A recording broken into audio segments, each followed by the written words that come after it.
Normally a parallelogram will look like this, right? Something like this, where these sides are parallel to each other. Now, when we have something like this, the base is this length, okay? And the height will be the length, right? Although the picture is not perfect, right? That is straight up, okay? Straight up that matches here. Right? That's at a 90-degree angle. Okay, now if I want this to be the height, right? But I also want it to be the side of the parallelogram, what I need to do is make sure that this diagonal part here is our height.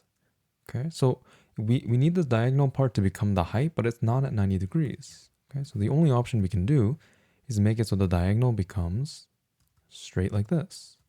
Okay, so then we have our 90-degree angle, and we have this to be our height now. So we have a height and the base.